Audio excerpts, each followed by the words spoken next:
On a red-eye flight from New York to London, a single father slept in seat 8A.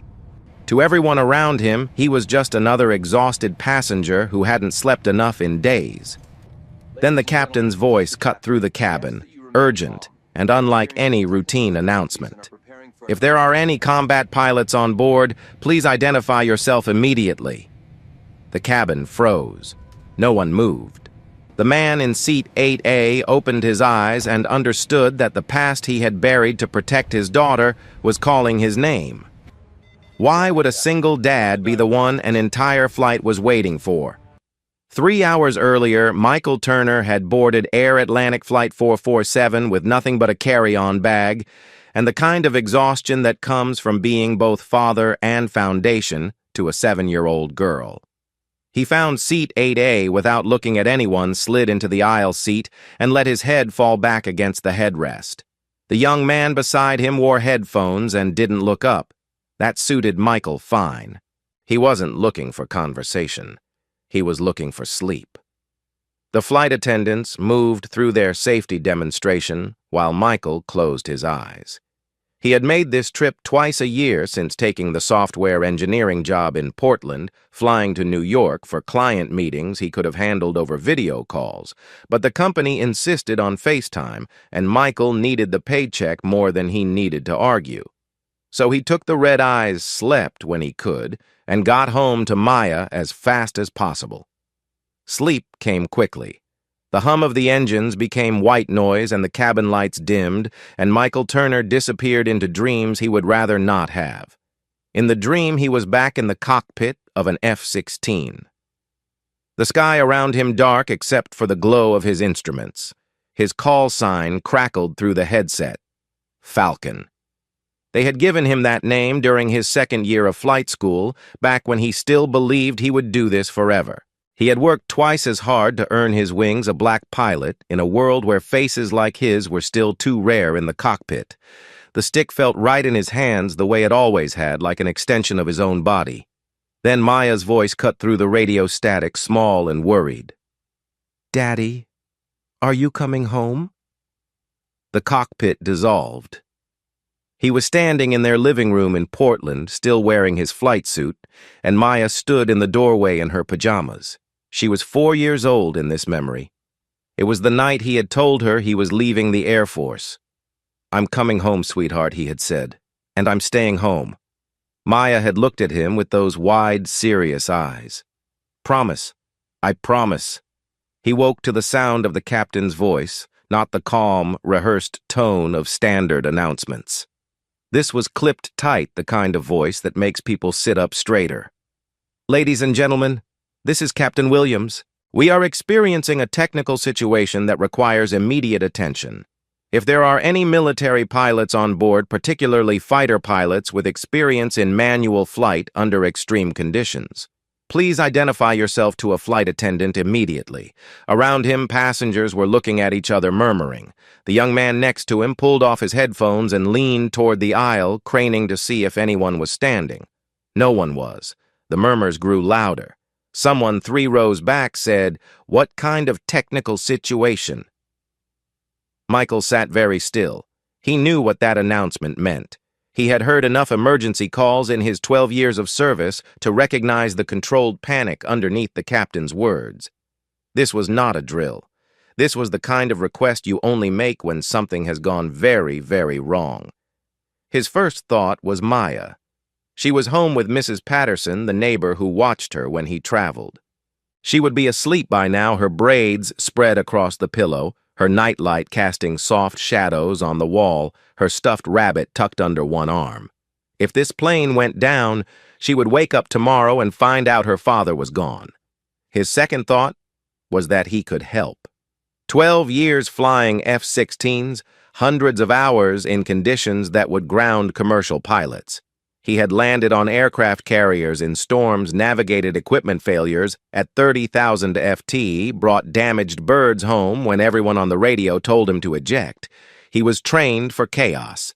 His third thought was the promise, the one he had made to Maya the day he hung up his uniform. No more risks, no more deployments, no more nights when she had to wonder if he was coming home. He had walked away from all of that to to be the father she needed. Steady presence safe. But if he did nothing now, there would be no coming home at all. The cabin was getting louder. A woman in the row ahead was crying softly. A man's voice rose above the others, demanding to know what was happening. Michael heard the sharp click of seat belts being unfastened, people shifting in their seats, panic starting to spread like a living thing. A flight attendant appeared at the front of the cabin. She was tall, maybe in her early 40s, with dark hair pulled back in a tight bun, and the kind of calm, professional expression that comes from years of handling turbulence and crying babies and drunk passengers. Her name tag read Nicole. "Please remain calm and stay in your seats," Nicole said. Her tone was firm, but not unkind. "We are following all safety protocols. If anyone has military flight experience, please make yourself known now." She moved down the aisle slowly, making eye contact with passengers waiting. Michael watched her. She stopped at row 5, row 6, row 7. When she reached row 8, her gaze landed on him. For a moment, they just looked at each other. Then she moved on.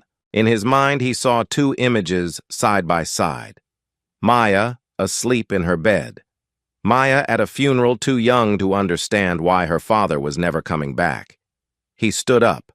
Nicole turned immediately. The passengers nearby went quiet, watching.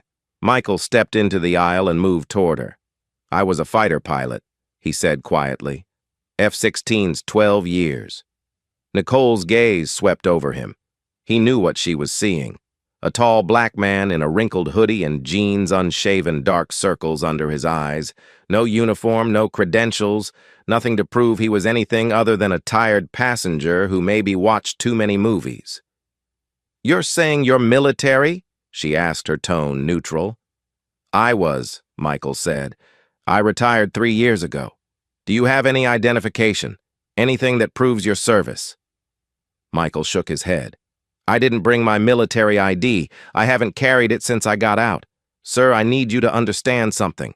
If you're not who you say you are, if you're panicking or confused or trying to help in a way that makes things worse, people could die. Do you understand that?" "I do," Michael said. "And I'm telling you the truth.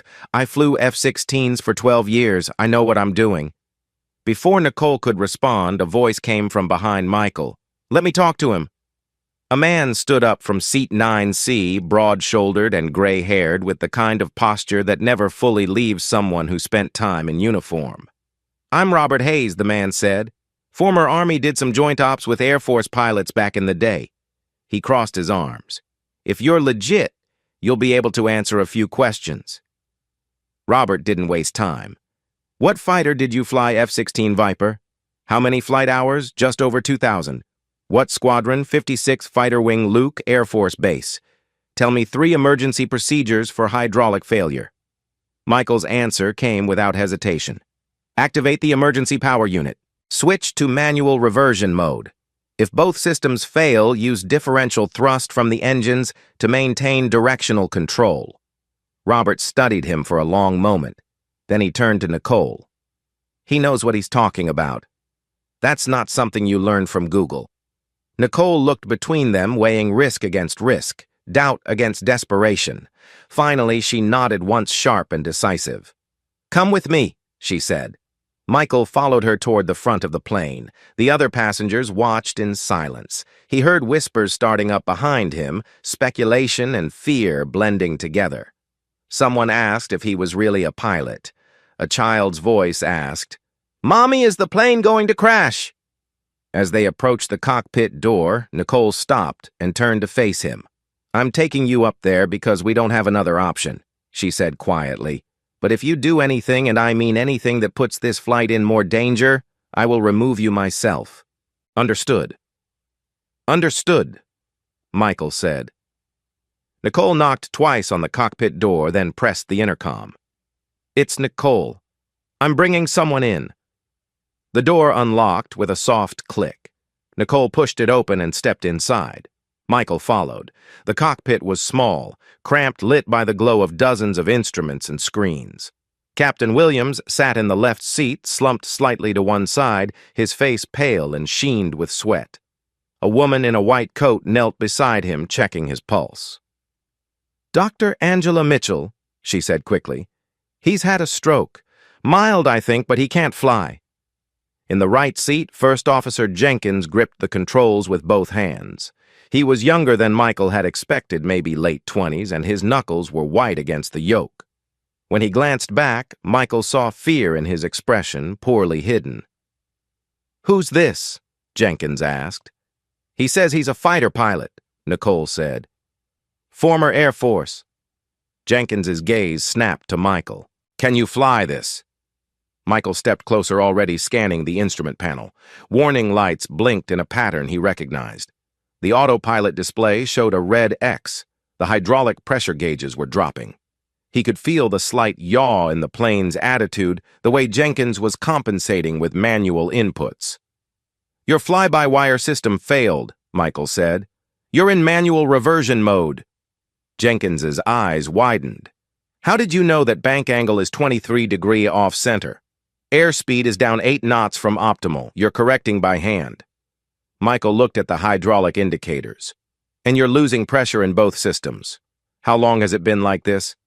"About 10 minutes, Jenkins said, his voice cracked slightly. "I've got maybe 800 flight hours total. I've never dealt with anything like this." Michael moved to stand between the two seats, reading the situation the way he had been trained to read combat scenarios. Fast, clinical, without emotion. "You're doing fine," he said, "but you're going to need help. How much fuel do you have?" Jenkins checked the gauge. "Enough to make London." "Barely." Michael shook his head. "You won't make London. Not with hydraulic failure. You need to divert to the nearest airport with emergency services." Shannon, Jenkins said immediately. "Shannon Airport in Ireland. It's about 200 miles out." "That's your best option," Michael said. "But you're going to need to let me help you get there." Nicole stepped forward. "You're sure you can do this?" Michael turned to look at her. For the first time since waking up, he felt the fear loosen its grip just slightly. Not because the situation was less dangerous, but because he knew this feeling. He had lived in this space before where everything came down to training and instinct and the willingness to trust yourself when there was no other choice. "I can do this," he said. Nicole held his gaze for 3 long seconds. Then she stepped back. "Do it." Michael moved to the jump seat behind Jenkins and sat down. Through the windscreen, he could see nothing but darkness and the faint glow of stars. Somewhere far below the Atlantic Ocean, stretched out in all directions, black and endless. Somewhere far behind, Maya was asleep, safe. Unaware that her father had just broken his promise, he pushed the thought away and focused on the instruments. There would be time for guilt later. Right now, 189 people needed him to remember who he used to be. "All right," Michael said. "Let's get everyone home." Jenkins reached for the radio, his hand fumbling the switch twice before he got it. "Shannon Tower. This is Air Atlantic 447. We are declaring an emergency, requesting immediate clearance for priority landing." The response came back within seconds, calm and professional. "Air Atlantic 447, Shannon Tower. We copy your emergency. What is the nature of your situation?" Jenkins glanced at Michael. Michael took over. "Shannon, we have dual hydraulic system failure and our captain is incapacitated. We are operating under manual reversion. We need crash and rescue standing by." There was the briefest hesitation on the other end. Then the controller's voice came back. Tighter now, but still controlled. 447. "Understood. We are clearing all traffic. Runway 10 is yours. Emergency services are moving into position. What is your current position and altitude?" Michael read off the coordinates from the navigation display. "We're approximately 190 miles west-northwest of your position. Flight level 370. We'll need to start our descent soon. Copy that. 447, we'll guide you in. How many souls on board? 189 passengers, 6 crew. Understood. We're ready for you." Jenkins set the radio down. "What do we do now?" "Now we start bringing her down," Michael said slowly. "We can't afford any sharp movements with the hydraulics this compromised. Every input has to be smooth and deliberate. Behind them, Dr. Mitchell was still kneeling beside Captain Williams. She looked up. "He's stable for now, but he needs a hospital soon." "We're working on it," Michael said. He turned his attention back to the instrument panel. The hydraulic pressure gauges showed both systems continuing to drop. They were running on fumes and backup reserves. He did the math in his head. Based on the current rate of decline, they had maybe 35 to 40 minutes before total system failure. Nicole appeared in the doorway. "The passengers are getting restless. They want to know what's happening." "Tell them the truth," Michael said without looking away from the instruments. "We're diverting to Shannon. We'll be on the ground in under an hour. Tell them to stay calm and follow instructions." Nicole studied him for a moment. "Will we make it?" Michael met her gaze. "Yes." He said it with more certainty than he felt, but Nicole seemed to accept it. She nodded and disappeared back into the cabin. Jenkins began the descent, easing the nose down by fractions of a degree. The plane responded sluggishly, fighting him. Michael watched the instruments calling out adjustments. "You're dropping too fast. Pull back half a degree," Jenkins corrected. The descent rate smoothed out. "Good. Hold that. Keep your airspeed steady." They worked in silence for several minutes, Jenkins making inputs while Michael monitored the results. It was a delicate balance trying to bring the massive aircraft down without overloading the failing hydraulic systems. One wrong move and they could lose what little control they had left. Then the plane shuddered. A violent tremor ran through the airframe, rattling instruments and making Dr. Mitchell grab onto Captain Williams's seat for support. "What was that?" Jenkins asked, alarm rising in his voice. Michael scanned the panel. "Just turbulence, atmospheric disturbance. It happens." "Are you sure?" "I'm sure," Michael said, but his gaze stayed on the hydraulic gauges. The pressure had dropped another notch. They were running out of time faster than he had calculated. Jenkins started to pull back on the yoke instinct taking over. Michael reached out and placed his hand over Jenkins's. "Don't. If you pull back now, you'll stall us. Just ride it out. Trust the plane." Jenkins's hand trembled. For a moment, Michael thought the younger pilot might ignore him.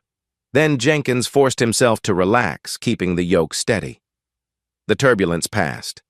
The plane leveled out. "Good," Michael said. "That's exactly right."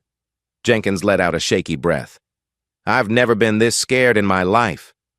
"Fear's not the problem," Michael said. "Panic is. You're doing fine." But even as he said it, Michael felt his own fear coiling tighter in his chest. He had done this before, flown damaged aircraft, brought them home against impossible odds. But he had always been alone in the cockpit. It had always been just him and the machine and the sky. Now there were 195 people depending on him, and one of them was waiting for him at home, believing he would keep his promise. He pushed the thought down and focused on the instruments. In the cabin, things were deteriorating. Nicole moved through the rows trying to maintain order, but the calm she had projected earlier was starting to crack. Passengers had their phones out, some recording video, others texting loved ones. A woman in row 12 was crying openly. A man in row 20 demanded to speak to whoever was in charge. Robert Hayes stood up from his seat and moved to the front of the cabin. He raised his voice just enough to be heard. "Everyone needs to calm down. I know you're scared. I'm scared too. But the people up front know what they're doing. The best thing we can do right now is stay quiet and let them work." A man in his 40s, reeking of alcohol, pushed out of his seat and stumbled into the aisle. His face was flushed, his words slurred. "Who the hell are you to tell us to calm down? You don't know what you're talking about. We're all going to die because they let some random guy into the cockpit." Robert stepped toward him, his posture shifting into something harder. "Sit down." The drunk man jabbed a finger at Robert. "I want to talk to the real pilot, not some faker who Nicole appeared between them." "Sir, you need to return to your seat immediately. I'm not sitting down until someone tells me what's really going on." His voice carried through the entire cabin. Other passengers turned to look. The panic that had been simmering under the surface began to boil over. Someone shouted from the back. A child started crying. Dr. Mitchell appeared from the cockpit, her medical training giving her automatic authority. She moved to the drunk man and spoke in a calm, clinical tone. "Sir, I'm a doctor. I've just examined the captain. He's had a stroke and cannot fly this aircraft. The man helping us right now is a trained military pilot. If you continue to cause a disturbance, you are putting everyone on this plane in greater danger. Do you understand?" The drunk man stared at her, his mouth working soundlessly. Then he sank back into his seat, his bravado deflating. Dr. Mitchell looked around the cabin, making eye contact with as many passengers as she could. "I know you're frightened," she said clearly, "but we have someone up there who knows what he's doing. The best thing you can do for yourselves and for each other is stay calm and follow instructions. We are going to get through this." The cabin quieted slightly, not silent, but manageable. Nicole gave Dr. Mitchell a grateful nod and returned to the cockpit. "How bad is it out there?" Michael asked. "It's holding," Nicole said. "Barely." Michael turned back to the instruments. "Then we need to move faster." He leaned closer to Jenkins. "I need you to transfer primary control to me." Jenkins's head snapped around. "What?" "I need to take the yoke," Michael said. "You've done great, but we're about to start the final approach, and I've done this before. You haven't." Jenkins's face went pale. "I can't just hand over control. I'm the first officer. I'm responsible for this aircraft, and I'm telling you that the best way to fulfill that responsibility is to let me help you," Michael said. His voice was firm, but not unkind. "This isn't about ego or protocol. This is about getting everyone home alive." Jenkins looked at the instruments, then at Captain Williams slumped in the other seat, then back at Michael. The fear in his expression was raw and undeniable. Finally, he nodded. "Okay," he said. "What do I do?" "You keep monitoring the instruments," Michael said. "Call out anything I need to know. Be my second set of eyes. Can you do that?" Jenkins swallowed hard. "Yeah, I can do that." Michael shifted forward and took hold of the yoke. The moment his hands wrapped around it, muscle memory kicked in. The feel of it was different from an F-16 stick, heavier and less responsive. But the principle was the same. He was in control now. The plane was his to command. Nicole watched from the doorway. "Are you sure about this?" Michael didn't look at her. His focus was on the horizon, on the instruments, on the slow crawl of numbers that would tell him whether they lived or died. "I'm sure." He eased the yoke forward, adjusting the descent angle. The plane responded sluggish but obedient. He felt the resistance in the controls, the way the hydraulics were fighting him, barely holding together. Shannon Tower came back on the radio. 447. "You are 70 miles out. Begin your descent to flight level 25-50. Winds are light. Visibility is good. You'll have a clear approach." Michael keyed the mic. "Copy, Shannon. Descending to 25-50. He brought the nose down another degree. The altimeter began to unwind. 37,000 to F-10, $36,000. 35. The plane shook again.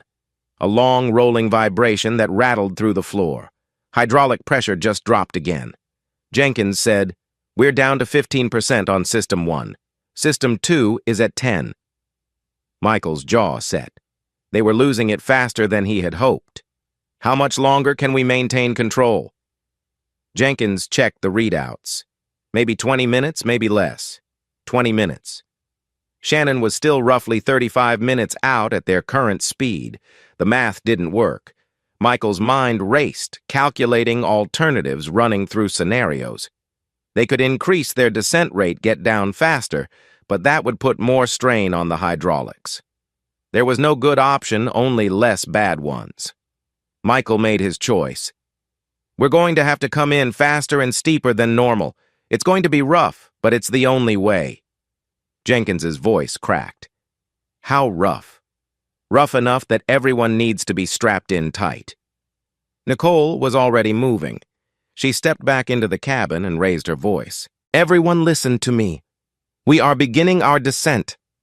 I need all of you to return to your seats immediately. Fasten your seatbelts as tight as they will go. Put your heads down and brace. Do it now." Passengers scrambled to comply. The cabin filled with the sound of clicking seatbelts and shuffling bodies. A few people were praying, others sat in silence, white-knuckled and staring straight ahead. An elderly couple in row 15 held hands, their faces calm and resigned. Back in the cockpit, Michael adjusted the throttle and increased the descent rate. The nose tipped forward.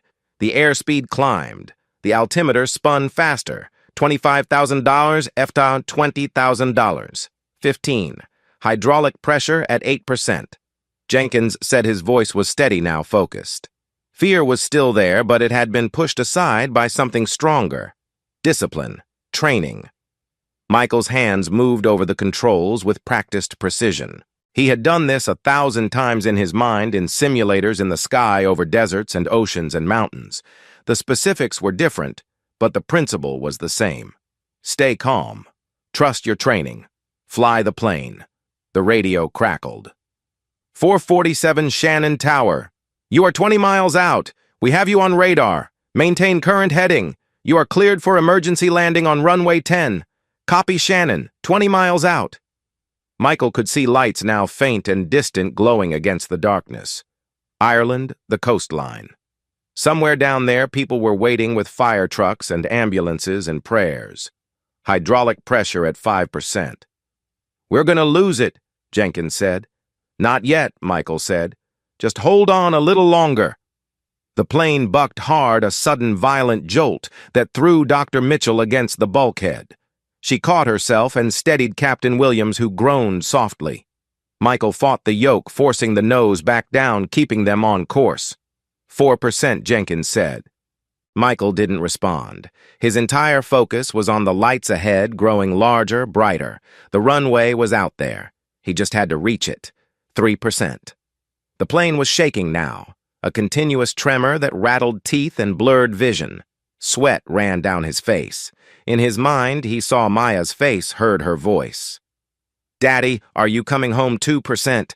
Shannon Tower, we are on final approach," Michael said into the radio. His voice was calm, controlled. Nothing in it betrayed the fear clawing at his insides. "Copy. 447. You are cleared to land. Emergency services are standing by." Michael could see the runway now, a long strip of lights cutting through the darkness. It looked impossibly small, impossibly far away. He adjusted the descent angle, felt the plane resist, forced it down. Anyway. 1%, Jenkins said quietly. "I know," Michael said. The runway rushed up to meet them. 500 F-15, 400, 300. The plane was screaming. Every rivet and bolt and weld straining against forces it was never designed to handle. 200 FOT. The hydraulic pressure gauge hit 0. "We just lost everything," Jenkins said. The controls went slack, lifeless. The plane was a glider now, a massive metal tube falling out of the sky with no way to steer except the engines. "I'm going to use differential thrust," Michael said. "Increase power on one engine to turn decrease on the other. It's going to be rough." Jenkins stared at him. "You can't land a commercial jet like that." Michael's gaze never left the runway. "Watch me." He adjusted the throttle on the right engine, felt the plane yaw slightly to the left. He corrected with the left engine. The plane wobbled, fighting him, but it turned. He was flying it the way he had flown damaged fighters, trusting instinct and feel over instruments and automation. 100 ft. The runway filled the windscreen. Michael pulled back on the throttle, killing speed, letting gravity take over. The plane dropped. 50 ft. In the cabin, Nicole braced herself against the seat. Passengers screamed. Someone was reciting the Lord's Prayer. The elderly couple squeezed each other's hands tighter. 20 ft. Michael whispered, "Come on, come on." 10 ft. The wheels hit the runway. The impact jarred through the entire aircraft, a bone-rattling thud that threw passengers against their seatbelts and sent overhead bins rattling. The front landing gear hit first, then the rear, and the plane bounced once before slamming back down onto the tarmac. Metal screamed. The fuselage shook violently. They were on the ground, but they were moving too fast. Far too fast. The runway stretched ahead, lit by emergency lights, and Michael knew with cold certainty that they weren't going to stop in time. "We don't have brakes," Jenkins said. "We're not going to stop." "Shannon, we need the sand arrestor," Michael said into the radio. "Where is it?" The controller's response came back immediately. 447. "The sand bed is 3,000 FT down the runway on your right. There will be guide lights directing you. Turn into it when you see the markers." Michael scanned the runway ahead. In the darkness, he could just make out a series of red lights offset to the right. The sand bed. It was designed as a last resort for planes that couldn't stop. A strip of specially engineered sand that would create massive drag and bring an aircraft to a halt. "Hold on," Michael said to Jenkins. Then he raised his voice. "Tell Nicole to brace everyone. This is going to be rough." Dr. Mitchell disappeared through the cockpit door. Seconds later, Nicole's voice rang out through the cabin.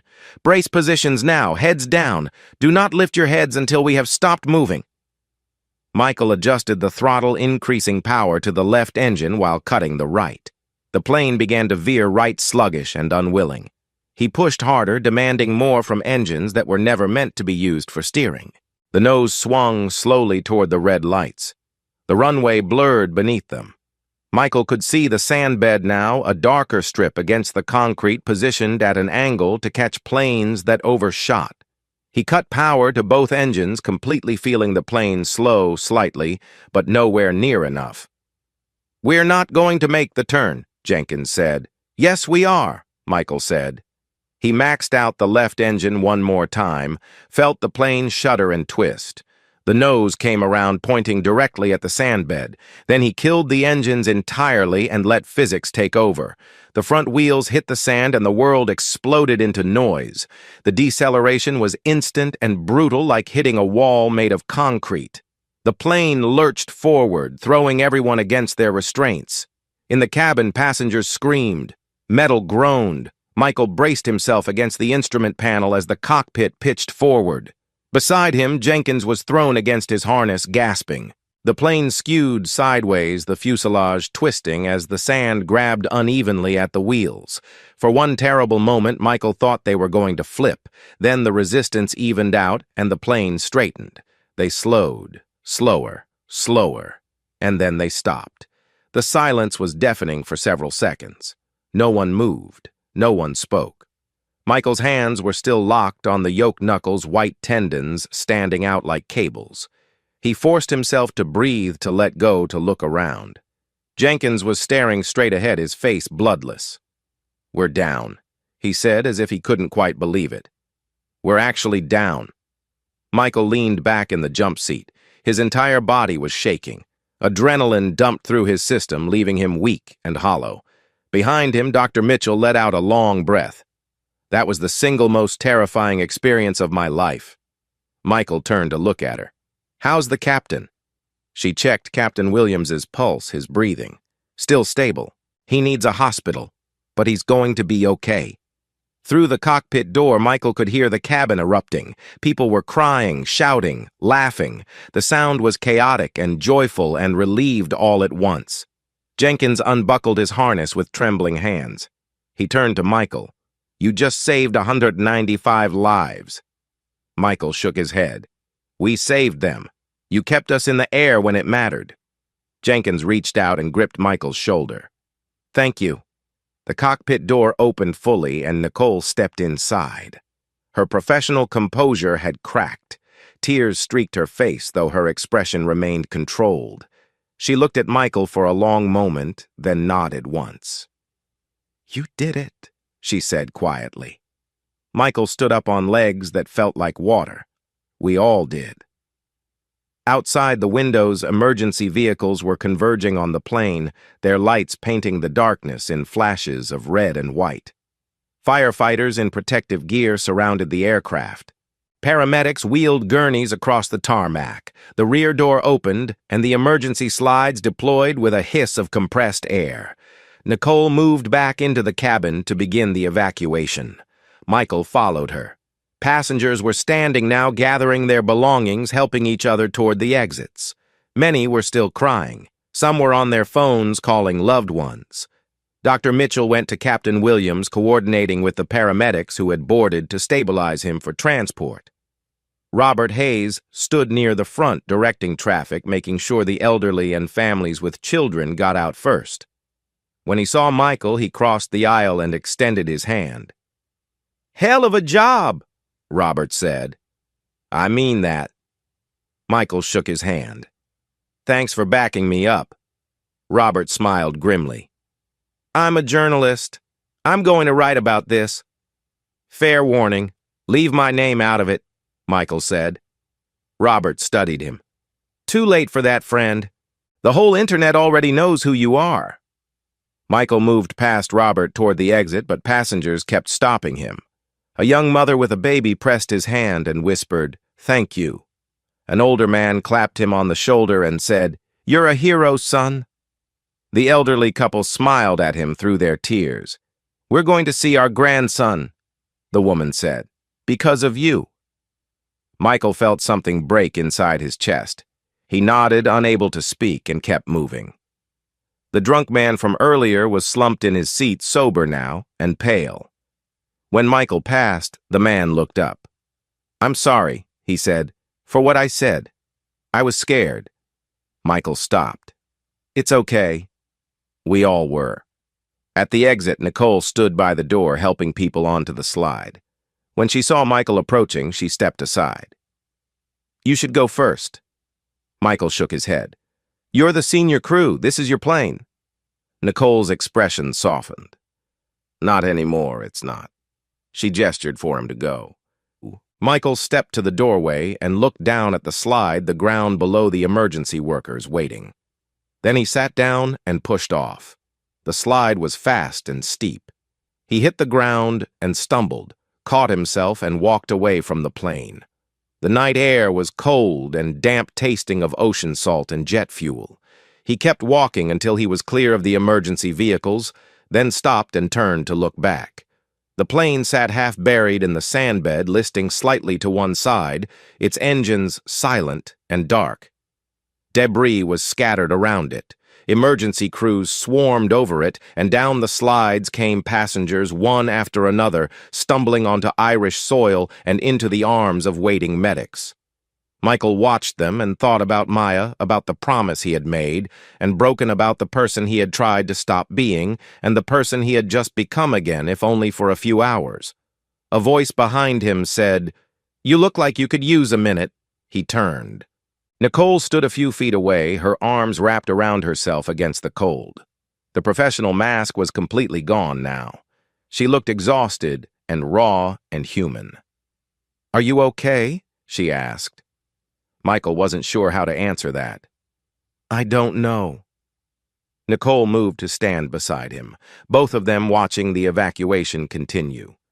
After a moment, she spoke again. "I didn't trust you. Not at first. Even after Robert vouched for you, even after you answered all the questions correctly, I thought you might be lying or delusional or dangerous." "I know," Michael said. "But you weren't. You were exactly who you said you were." She turned to look at him. "Why didn't you want to help at first when the captain made the announcement? You didn't stand up right away. I saw you. You were thinking about it." Michael was quiet for a long time. Then he said, "I have a daughter. She's 7. Her name is Maya. She's got her mother's eyes and my stubbornness. 3 years ago, I promised her I was done flying, done taking risks, that I would always come home." Nicole nodded slowly. "But you stood up anyway. Because if I didn't, I wouldn't have been coming home at all." Michael looked down at his hands. They had stopped shaking.